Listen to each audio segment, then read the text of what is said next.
My husband Kelvin was promoted to director and started pulling in a salary of $10,000 a month. He looked at me with a smirk that felt like a slap. Starting today, we manage our own money, he barked. My entire paycheck goes straight into my personal account. You're on your own. I looked at him, really looked at the man I'd spent 5 years building up, and smiled. Agreed, I said softly. I was certain he'd regret his greed before the week was out. If you're just tuning into this channel, please subscribe, give this video a thumbs up, and don't forget to share with your friends and family, and tell us where you're watching from in the comment section. The roar of the luxury sports car's engine ripped through the quiet suburban afternoon, a deafening sound that shattered the peace of the North Atlanta neighborhood. Alice Carmody, kneeling in the front garden as she meticulously tended to her rose bushes, didn't even need to lift her head to know who was arriving. She could hear the way the accelerator was pressed, charged with a smug superiority, as if their own asphalt driveway were a racetrack he had to conquer just to prove he could. This was Kelvin Carmody, and today, the very air around him seemed thick with a new toxic level of arrogance. The car door slammed with a sharp, heavy thud. The sound of his new expensive Italian leather shoes, bought just last week to commemorate his rise, resonated across the porch's slate tiles. Alice remained silent, her agile fingers snapping off a withered leaf from a bush that had seen better days. She could feel Kelvin's stare fixed on her back.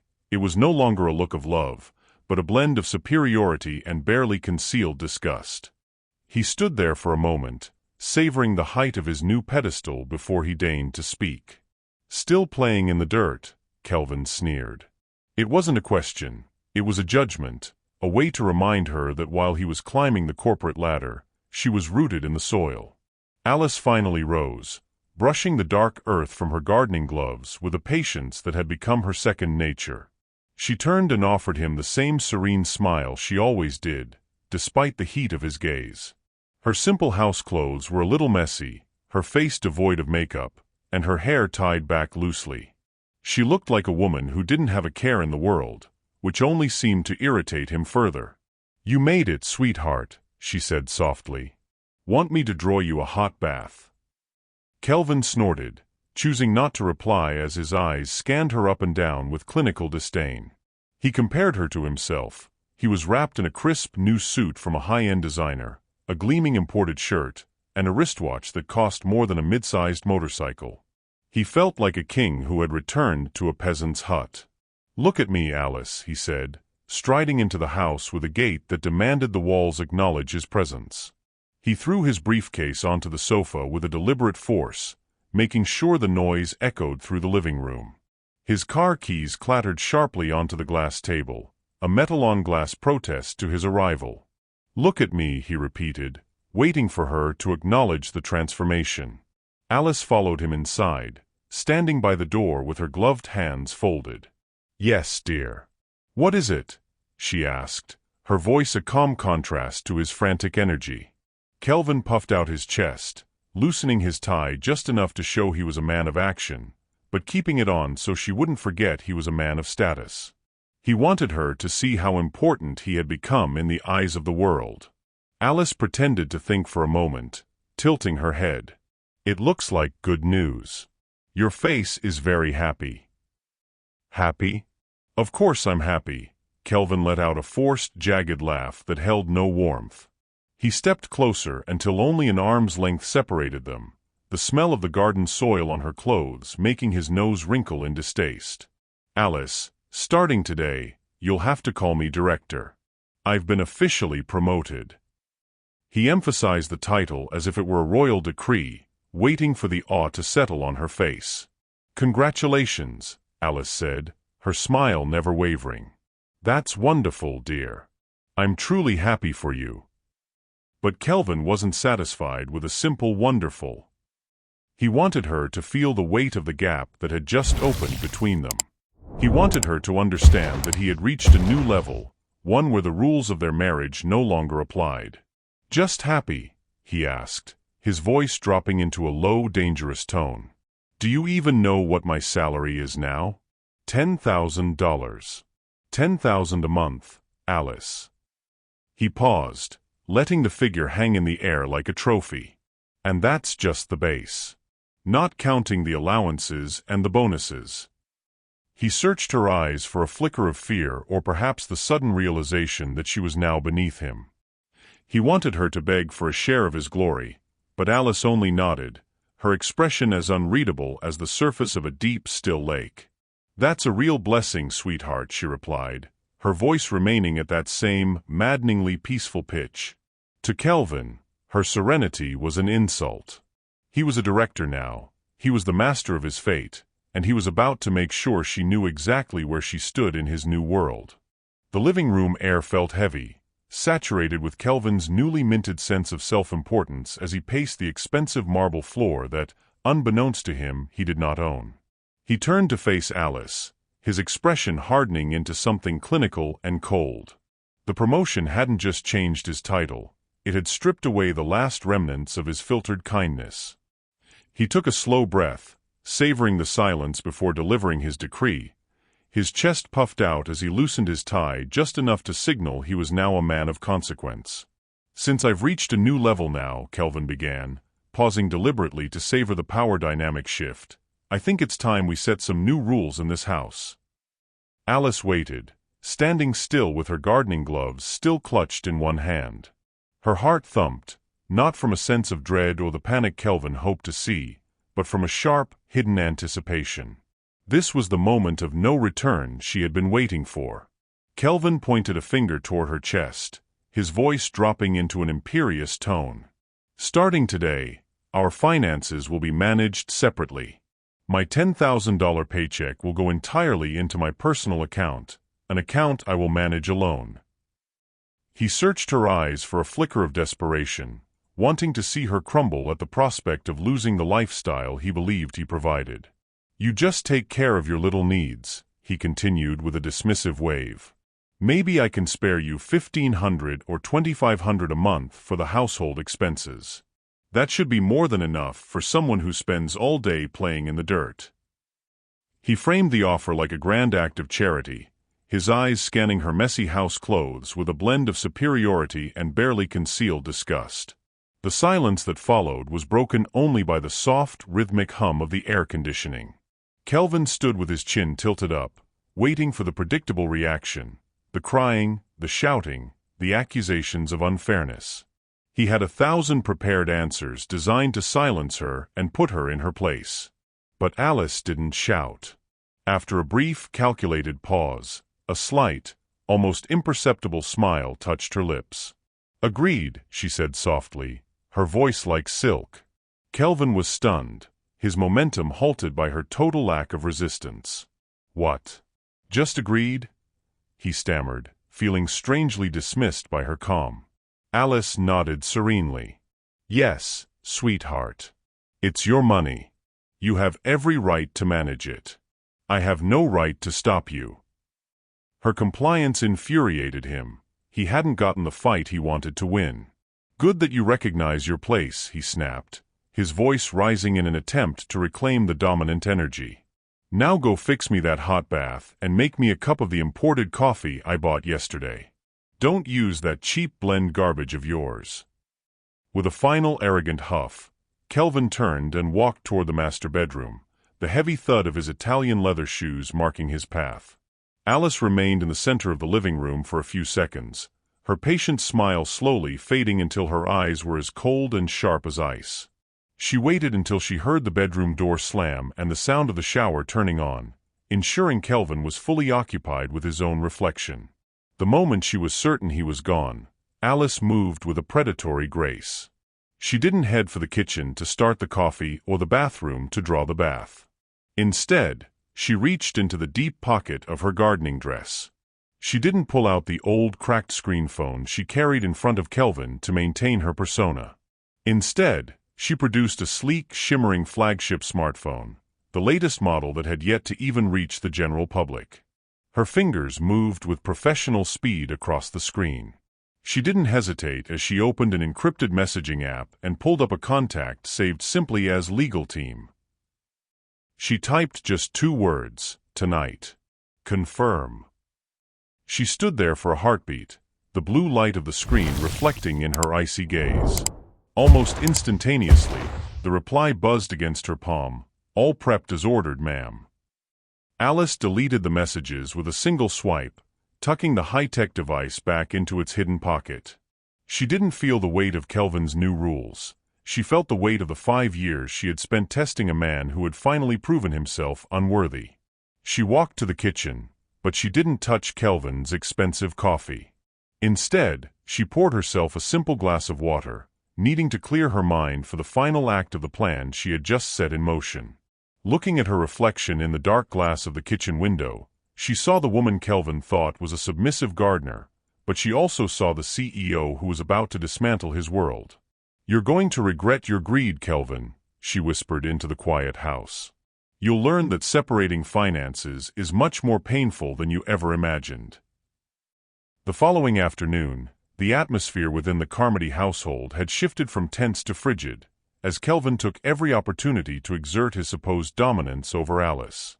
He acted as if the 4 walls of the house were his castle and he the newly crowned king, deliberately leaving wet towels on the bed and spilling coffee on the kitchen floor without a second thought for who would clean it. Alice played her part with a quiet, submissive grace, cleaning up after him and replying to his imperious commands with a gentle "yes, dear," that gave away nothing of the storm brewing behind her eyes. As dinner time approached, Alice stood in the kitchen, but the aroma drifting through the house was far from the gourmet sense Kelvin now felt he was entitled to. She had decided to cook red beans and rice, simmering them with strong-smelling smoked ham hocks and preparing a simple side salad. It was humble, comforting food, the kind of meal they used to share before Kelvin's heart became clouded by the pursuit of status. Kelvin, who had spent the last hour shouting into his phone in his home office to ensure Alice heard how busy a director truly was, finally emerged and sniffed the air with a deep frown. "What is this smell?" he demanded, marching into the kitchen. His face soured instantly as he looked at the steaming pot on the stove. "Alice, are you serious? Now that I'm a director earning $10,000 a month, you serve me red beans and rice." Alice stepped back from the pot, her expression serene. "Why, sweetheart? Wasn't this your favorite meal before?" The question only fueled his ire. "Before? When I was nobody?" Kelvin shouted, his face turning a deep shade of crimson. "You're doing this on purpose to humiliate me because you don't like my decision about the finances." He didn't wait for her to respond, his voice rising as he accused her of being a wife who didn't know how to support a successful husband. "You should have bought imported Wagyu steak or salmon," he growled. Before the argument could escalate further, the doorbell rang, long, insistent, and accompanied by a sharp feminine laugh that Alice recognized instantly. Kelvin rushed to open the door, his face lighting up as his mother, Molly, and his sister, Abigail, swept into the foyer. They were laden with empty shopping bags, their eyes already scanning the room for things to claim. "Kelvin, my baby boy. My proud new director." Molly shrieked, planting exaggerated kisses on his cheeks. Abigail cheered beside her, her gaze lingering on the furniture. "Wow, Kai.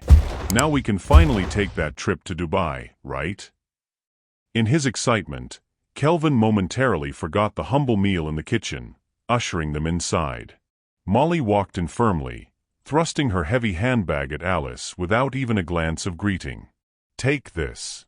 "It's heavy," she commanded, heading straight for the dining table. Kelvin's face went pale as he realized where they were headed, but he was too late to stop his mother from lifting the lid of the pot. The silence that followed was deafening. Molly's eyes widened in horror as she looked at the beans. "And what is this?" she screamed, her voice reaching a shrill, hysterical pitch. "Red beans and rice.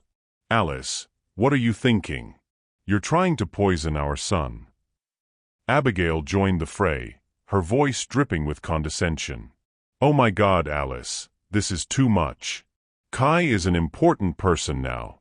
You should have ordered food from a 5-star restaurant. This is working-class food."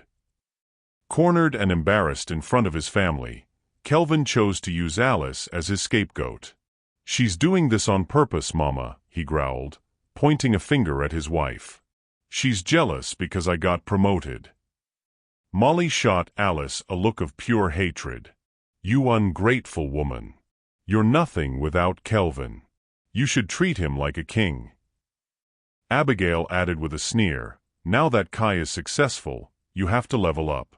Put on some makeup. This whole house smells like a cheap cafeteria." The three of them surrounded Alice, their insults and accusations overlapping in a cacophony of greed and arrogance. Alice stood in the center, her head bowed slightly. A faint tremor shook her shoulders, but it wasn't the shaking of a woman about to cry. It was the contained vibration of a woman who knew the punchline was coming. She lifted her head, and for the first time that evening, she smiled a serene, confident smile that cut through their noise like a blade. "I think there's been a misunderstanding," Alice said, her voice clear and crisp. The three of them stopped, caught off guard by her tone. "This food isn't for you. The red beans and the salad, this is for me. I felt like eating this." Molly glared at her, her hands on her hips. "And what are we supposed to eat? Are you kicking us out?"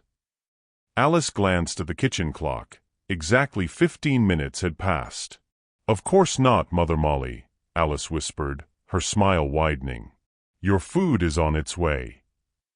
As if on cue, the doorbell rang again, not the frantic ringing of a relative, but a firm professional chime that resonated through the house. Alice looked at the three bewildered faces in front of her. "There it is. Go ahead, Kelvin. Your guests have arrived." The doorbell's second chime was firm and professional, a sharp contrast to the frantic ringing that had preceded the entry of Kelvin's family. Alice's steps were light as she moved toward the front door, leaving Kelvin, Molly, and Abigail frozen in the dining room like three confused statues. Their insults regarding the working-class beans hung forgotten in the air as all eyes fixed on the solid mahogany door. Kelvin straightened his tie, a surge of misplaced pride swelling in his chest. He assumed his new status as director had already begun to draw important visitors, or perhaps a gourmet delivery service he could use to further belittle his wife. Alice turned the deadbolt, and the door opened silently. Outside, under the porch's subtle lighting, there was no delivery boy with a pizza or a steak. Instead, three men stood there.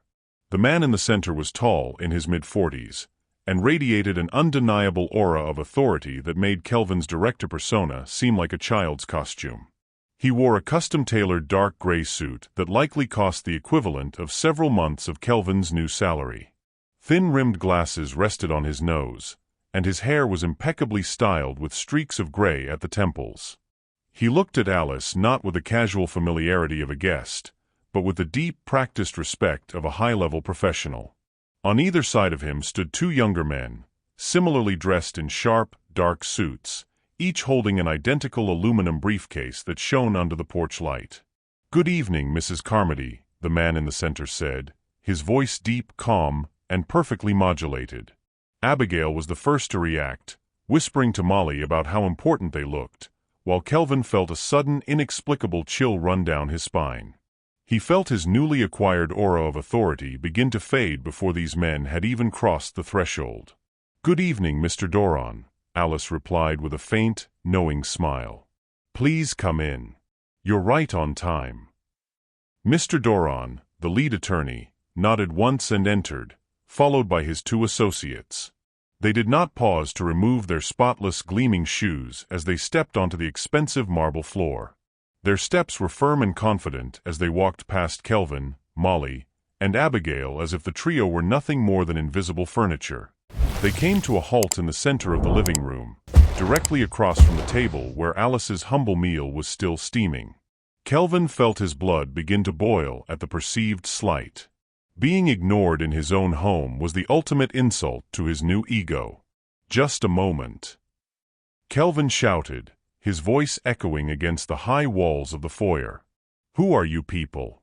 Alice, who did you invite into this house without my permission?" Molly and Abigail immediately chimed in, nodding in agreement and muttering about the utter lack of respect shown to the man of the house. Mr. Doran did not even turn to acknowledge Kelvin's outburst. His gaze remained fixed on Alice, awaiting her instructions. The serenity on Alice's face only enraged Kelvin further, her silence acting as a mirror to his own mounting insecurity. "Kelvin," Alice said finally, her voice still soft but carrying a new glacial edge. "This is Mr. Doran, my attorney. He has an important matter to discuss tonight." "What important matter?" Kelvin snapped, trying to puff out his chest. "I'm having dinner with my family. If he has an issue, tell him to come back tomorrow through my secretary." He attempted to use his new corporate status as a shield, but the words sounded hollow and pathetic even to his own ears. Mr. Doran finally turned his head, but his look was cold and analytical as he scanned Molly and Abigail, then briefly flicked his eyes toward the pot of red beans on the table. "Red beans," the lawyer murmured softly, a nearly imperceptible expression of amusement crossing his face. He then looked at Kelvin, examining him from head to toe, taking in the new suit, the expensive watch, and the desperate need for validation written across his face. "Good evening, sir," Mr. Doran said, pausing as if he had struggled to remember Kelvin's name. "Kelvin," his client's husband shouted. "I'm Kelvin, the owner of this house." "Ah, Mr. Kelvin," Mr. Doran said, his voice remaining utterly unintimidated. "I am Attorney Doran, and these are my two associates. I apologize for interrupting your dinner." The subtle jab at the meal hit its mark, and Kelvin's face turned a violent shade of red. "If you don't have an important matter, get lost." Kelvin roared. "Oh, the matter is very important," Mr. Doran replied smoothly. He gave a small signal, and one of his associates placed an aluminum briefcase on the coffee table, opening it with a loud, satisfying click. Inside, there was no food or simple correspondence. The briefcase was filled to the brim with thick, bound bundles of legal documents. Kelvin turned to Alice, his voice now carrying a threatening tremor. "Alice, what is all this? What are you plotting? Are you trying to humiliate me in front of my mother and sister? You don't like that I want to separate our finances, do you?" "Quite the opposite, sweetheart," Alice replied, her voice now resonating with a power Kelvin had never heard before. "I completely agree with your decision. In fact, I wanted to make it official." As she spoke, Mr. Doran and his associates bowed deeply to her, a gesture of absolute fealty that left Kelvin, Molly, and Abigail in a state of paralyzed shock. The silence following Mr. Doran's bow was absolute, broken only by the sharp rhythmic ticking of the wall clock in the study, which now sounded like a drumbeat marking the end of an era. Kelvin stood paralyzed, his gaze darting between the thick stacks of paper in the aluminum briefcase and the serene, unyielding expression on Alice's face. Molly and Abigail had retreated toward the dining table, their previous arrogance replaced by a flickering, uncertain fear as they realized the man in the dark gray suit was not there to facilitate Kelvin's promotion. "You said this was your house, Mr. Kelvin," Mr. Doran began, his voice cutting through the tension with a calm, surgical precision. "You claim to be the owner of this property, a status you used to demand financial separation from your wife just 24 hours ago." "Of course it's my house," Kelvin roared, though the conviction in his voice was beginning to fray at the edges. "I signed the mortgage. I pay the payments. Ask anyone in this neighborhood whose name is on the gate." He looked at Alice, expecting her to look away in shame, but she only watched him with a pity that burned worse than any insult. Mr. Doran didn't flinch.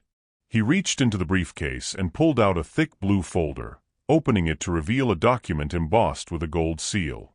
"I'm afraid your memory is failing you, or perhaps you've simply lived a lie for so long you've begun to believe it," the lawyer said. He held up the document, his finger tracing the line for the legal owner. "Property registration number 2457. This corresponds to this land and building. Land area 6,000 square feet. Built area 4,500 square feet. The title is in the name of Mrs. Alice Carmody." Kelvin froze, the color draining from his face as he stared at the paper. "Impossible," he whispered, his voice cracking. "That's fake. You forged it. I was there when the papers were signed."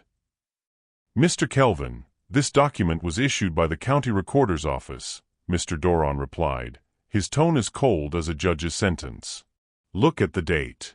This house was purchased and paid for in full by Alice long before she even met you. 3 months before your marriage, to be exact. You signed no mortgage because there was no debt to sign for. You, sir, have been a simple tenant in your wife's home for 5 years. The phrase simple tenant hit Kelvin with the force of a physical blow. He staggered back, his hand brushing against the imported sofa he had boasted about buying just last month. He turned his desperate gaze toward Alice. Alice, tell them it's not true. You told me we bought this together. You said this was our dream. I never said that, sweetheart, Alice replied, her voice soft but carrying a glacial edge that froze the air in the room. You were the one who assumed it. You were so busy showing off to your friends and your family that you bought this palace that I simply didn't correct you. I wanted to see how far you would go with the lie. But what about the cars? Kelvin cried, scrambling to find any shred of his shattered dignity. My sports car. The SUV. I chose them. I drove them off the lot with my own hands. Mr. Doron, as if expecting the outburst, pulled a second red folder from his associate. He held up 2 more sets of registration papers. Both the luxury sports car and the SUV in the garage were paid for in full at the time of purchase, the lawyer stated. The registration and the purchase invoices are all in the name of Alice Carmody. Even the annual taxes and the insurance premiums have been paid directly from her personal accounts. He paused, letting the weight of the revelation settle over the room. You have simply been using them, Mr. Kelvin. You were a driver, not an owner. Molly screamed, a sharp, hysterical sound that filled the living room as she clutched the back of the sofa. This furniture. The imported silk rugs. The silver. Kelvin bought all of it. Mr. Doron sighed, a sound of genuine weariness at their persistence. The purchase receipts for every piece of luxury furniture in this house, from the mattress Kelvin sleeps on to the silver cutlery you were about to use for your meal, were paid for with a credit card in the name of Alice Carmody. He looked around the room, his gaze resting on the shattered remains of Kelvin's ego. There is nothing in this house, including the air you are currently breathing, that belongs to you. Kelvin sank weakly onto the sofa that didn't belong to him, staring at the marble floor that Alice had paid for years ago. His promotion, his status as director, and his arrogant demand to separate their finances now felt like a cruel farce. He looked up at Alice, seeing not the simple submissive gardener he thought he had mastered, but a woman of immense, quiet power who had been watching his every move from a throne he couldn't even see. "Why?" he whispered, his voice barely audible over Abigail's quiet sobbing. "Why did you do this, Alice?" Alice stepped forward, her simple house clothes now appearing as regal as any designer suit. "You started it, sweetheart," she said, her eyes boring into his. "Last night, when you told me to manage my own money, I simply decided to follow your lead." The deathly silence in the living room was no longer just tense. It was a total demolition of Kelvin's ego and the beginning of a nightmare his family had never anticipated. Kelvin sat huddled on the sofa, gasping for air as the reality of his tenant's status settled over him like a shroud. However, Alice was not finished. She hadn't just come to reclaim her house, but to settle the ledger of a 5-year farce. Mr. Doron reached into the second aluminum briefcase, signaling his associate to step forward. This time, he didn't pull out a bound folder, but a single stark sheet of paper that seemed to glow under the chandelier's light. "You spoke of money, Mr. Kelvin," Mr. Doron said, his voice carrying the finality of a judge's sentence. He slowly approached the seated man and placed the paper directly in front of his glazed eyes. "This is the invoice for your personal debt to Mrs. Carmody." Kelvin stared at the bottom line, the figure humming in his ears like a church bell ringing in a void.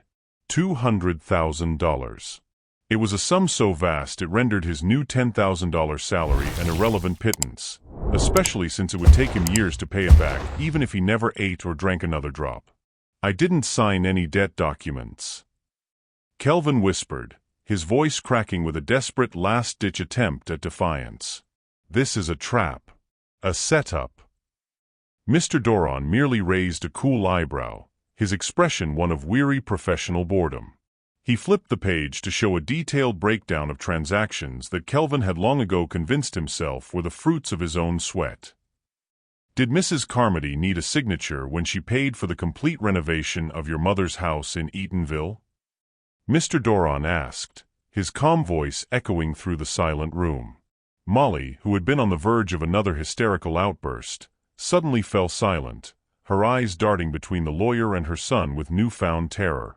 3 years ago, Kelvin had told everyone in the neighborhood he had built a palace for his mother, but the truth lay in the $75,000 transfer from Alice's account directly to the contractor Kelvin himself had designated. Then, Mr. Doron turned his clinical gaze toward Abigail, who flinched as if struck. Miss Abigail, do you recall the capital for your 3 business ventures? The lawyer read from the ledger with devastating precision. $25,000 for a boutique that failed in 6 months, $20,000 for a trendy coffee shop that lasted a year, and $30,000 for travel equipment and hotels when she decided to become an influencer. Every cent had been transferred from Alice's account under memos clearly marked as capital and support for her sister-in-law. Abigail clutched her empty designer handbag, realized she wasn't just a guest in a luxury home. She was an accomplice to a massive financial misappropriation. The remaining $50,000 was even more humiliating for Kelvin. Mr. Doron detailed the secret membership to the Luxury Links Golf Club that Kelvin claimed his company paid for. The designer watch currently on his wrist he said was a performance bonus, and the secret tabs at exclusive clubs he frequented until 3 in the morning. Alice had received every bill, quietly paying them to maintain the reputation of Director Kelvin, while he spent his nights wasting her money and looking down on her gardening clothes. Enough! Kelvin finally shouted, his ears turning a bright, shameful red.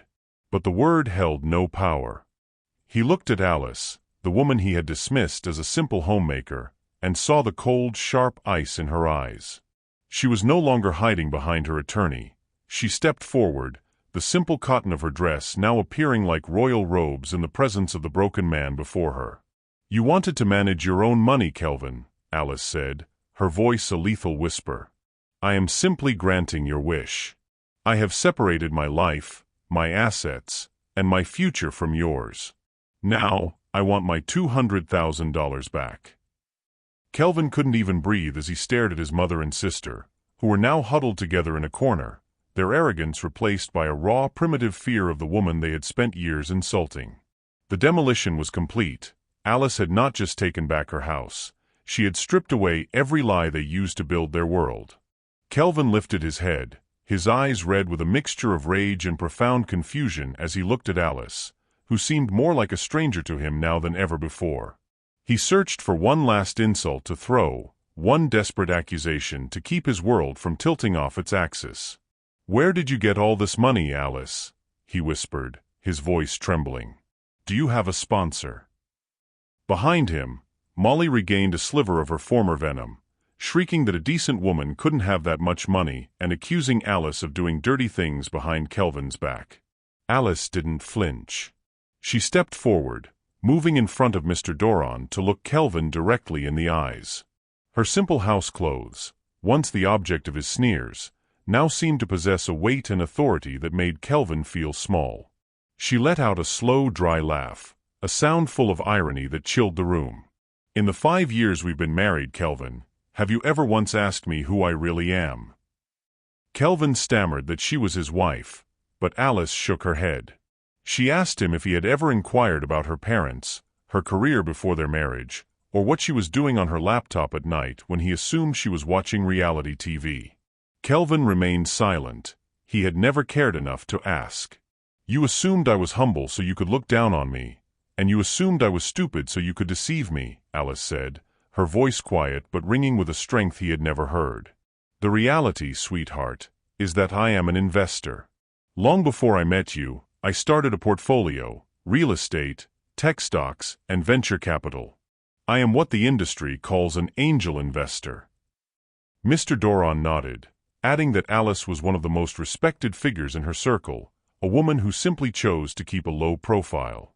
She gestured to the mansion, explaining it was one of her smaller assets, a place she had set up specifically for their married life because she wanted sincerity over status. Kelvin shook his head, refusing to believe the truth, but Alice was relentless. She turned the conversation back to his pride and joy, his promotion. "You were so proud of that $10,000 salary," she said, stepping closer until she was whispering. "But did you ever wonder what company you really work for?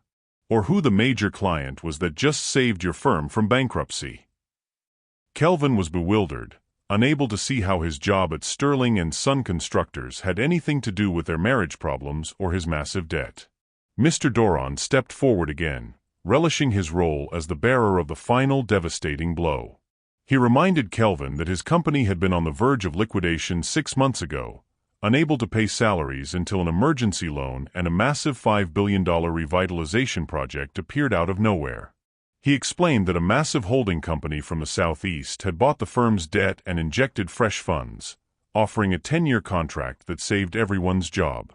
Kelvin held his breath, remembering how his boss had told him his excellent performance had earned him the director position to oversee this new vital client. "Your performance was mediocre, Kelvin," Alice cut in, her voice cold and emotionless. "You spent more time on the golf course than on the job site. Your reports were late, and your work was below average." Kelvin shouted, demanding to know how she could possibly know those internal details. Alice looked at him with a gaze that finally held no love, only disappointment. "Because the company that saved you, that massive holding company, has a name. It's called the Atlas Group." Kelvin frowned, the name ringing no bells, but the room went ice-cold as Mr. Doran extended his arm toward Alice. "Mr. Kelvin, Molly, Abigail, allow me to introduce you," the lawyer said with a slight bow.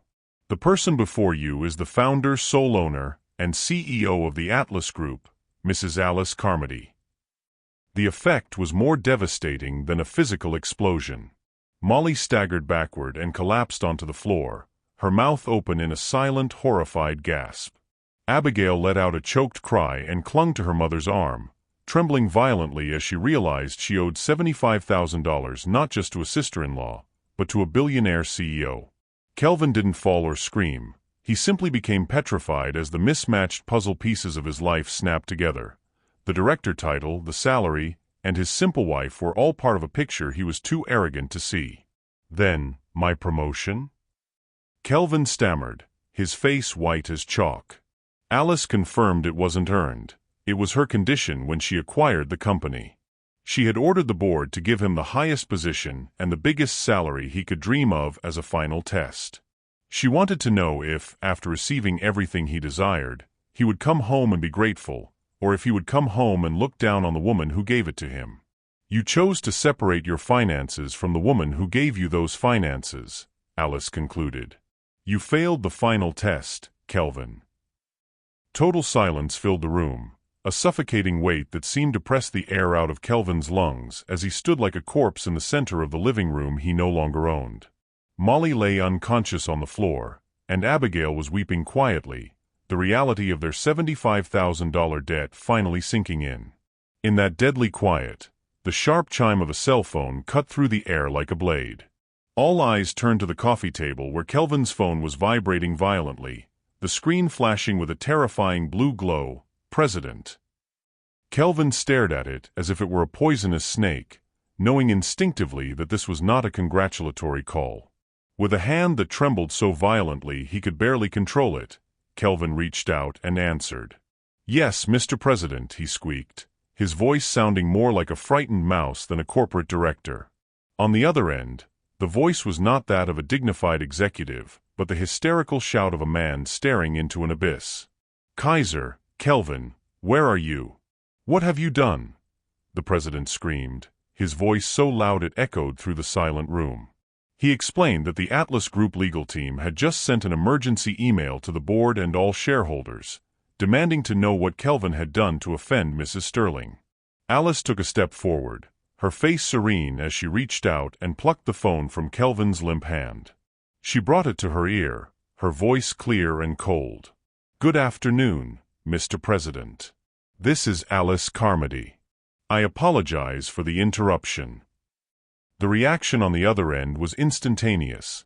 The shouting ceased, replaced by a hasty cough and frantic apologies. "Mrs. Sterling. Ma'am, I am terribly sorry. I had no idea this man was your husband," the president stammered, his terror palpable. Alice cut him off, her tone devoid of any warmth. "You are not at fault.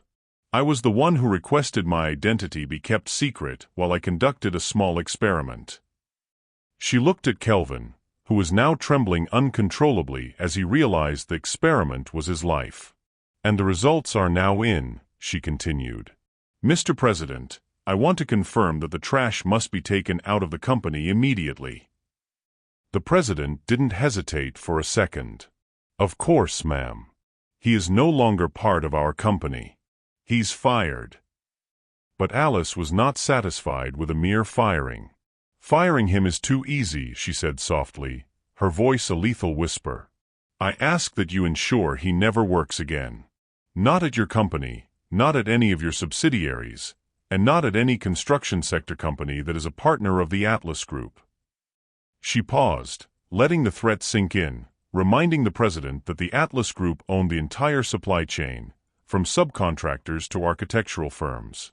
A sharp intake of breath was heard on the line as the president realized the scale of the execution. "I will do it, ma'am." "Understood. Complete blacklist. No one will touch him." Alice pressed the red button, and Kelvin's career ended with a soft click. She placed the phone back on the coffee table, watching as Kelvin stared at it with empty, vacant eyes. The $10,000 salary, the director position, and the status he had boasted about just 24 hours ago were destroyed in a 3-minute conversation. Kelvin's legs finally gave out, and he stumbled against the table, his hand accidentally striking his phone.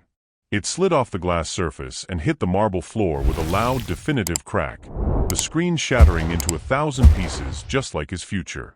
That resonant crack marked the end of Kelvin's era of lies.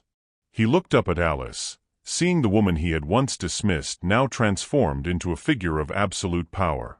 Mr. Doron looked at his wristwatch and turned to Alice with professional detachment. "Everything has gone according to plan, Mrs. Sterling," he said. "What are the next instructions?" Alice didn't look at the lawyer. Her eyes remained fixed on the broken shell of the man she had once loved. "Mr. Doron," she said, her voice decisive. Kelvin made his wishes clear. Each will manage their own finances. Since he is now unemployed and cannot pay his $200,000 debt, I see no reason why he and his guests should remain on my property. A month passed, a span of time that for Alice was a process of liberation, and for Kelvin was a descent into a living hell. On the 45th floor of the Atlas Group Tower, Alice presided over her domain in a perfectly tailored sapphire blue suit, her appearance impeccable and her authority absolute. She was no longer the woman watering roses in a simple dress. She was the CEO who interrogated multi-million-dollar executives with a meticulous, ruthless precision. The house that had once felt like a prison was now clean, for she had finally taken out the trash. Meanwhile, in a narrow alley that smelled of sewage and decaying garbage, the trash had landed. Kelvin, Molly, and Abigail were trapped in a 12 by 13-foot room where the thin plywood walls allowed every neighbor's fight to echo through their misery. Kelvin's $10,000 dreams had vanished, replaced by a neglected beard and sunken vacant eyes. He had tried to call his golf buddies and former colleagues, but he found only blocked numbers and laughter. Alice's blacklist had worked with lethal efficiency. He was poison in the industry he once thought he conquered. The arrogance that once fueled their family had turned into a cannibalistic rage. They sat in the sweltering heat of their cramped room, Molly complaining incessantly while Abigail washed plastic dishes in a basin, her designer lifestyle replaced by the struggle to buy detergent. They became like crabs in a bucket, dragging each other down, blaming one another for the greed that led to their ruin. When their last few belongings were sold for scraps of food, Kelvin was forced to do what he most despised. He went to the wholesale market before dawn to work as a load carrier. The man who once wore designer suits now carried sacks of potatoes that smelled of the very dirt he had once mocked on Alice's clothes. The breaking point arrived one afternoon when Molly collapsed, her face pale and her breathing a rough, agonizing gasp. Panic seized Kelvin as he realized they didn't even have money for a cab to the hospital, let alone treatment. Desperation, the most potent fuel, drove him out into the streets. He ran for miles, eventually finding himself in the wealthy neighborhood near a luxury hotel where he used to dine. He was a vagrant now, rummaging through the back parking area for leftovers just as a black Bentley, the most luxurious car he had ever seen, slowly pulled out of the main entrance. The tinted rear window rolled down, and there sat Alice, looking like an angel in a cream-colored silk suit, clean and powerful. Kelvin froze, an immense shame burning him far more than hunger ever could. But the image of his mother choking overcame his pride. He ran toward the car, dodging guards and hammering on the glass. "Alice, help me.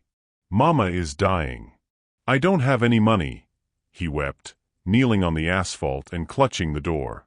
Alice looked at him from the shadows of the interior. Her face showed no triumph, only a pity that felt like a cold blade. She saw Kelvin, dirty, smelly, and kneeling at her feet, exactly as he had looked at her when she was tending her garden. The wheel had turned completely. "Mr. Doron," she said calmly, not even addressing Kelvin directly. "Call an ambulance to their address. Transfer Molly to our partner hospital and cover all expenses." Hope flared in Kelvin's eyes. He stammered his thanks, believing for a fleeting second that she still loved him, that she would take him back. But Alice offered only a cynical smile. "I am not finished," she said, her gaze turning glacial. She ordered Mr. Doron to find a habitable room for Molly and Abigail and provide a monthly budget for simple food, for humanitarian reasons. Then she leaned forward, her eyes boring into Kelvin's. "You, Kelvin, are a healthy man, and you still owe me $200,000. She pointed to a commercial building project across the street, where floodlights illuminated the late-shift workers. "Mr. Doron, ensure Kelvin gets a job as a cement loader there starting tomorrow morning." Kelvin gasped, protesting his degree and his former status as a director, but Alice cut him off. "You were nothing, Kelvin. A fake director living off his wife. Being a loader is an honest job. You must learn to earn money with your sweat, not the sweat of the golf course, but the sweat under the sun." She leaned back into the plush leather seat as the window began to roll up like a stage curtain. "This is not a wife's help," she whispered as the car began to move. "Your wife died a long time ago. This is charity, the compassion of a stranger passing by." Kelvin remained kneeling on the asphalt, watching the red taillights of the Bentley disappear into the night. He was not in jail, and he was not dead, but he finally understood the true weight of Zola Sterling's quiet power. He had his financial separation. He was managing his own life at the very bottom, exactly where his arrogance had dropped him.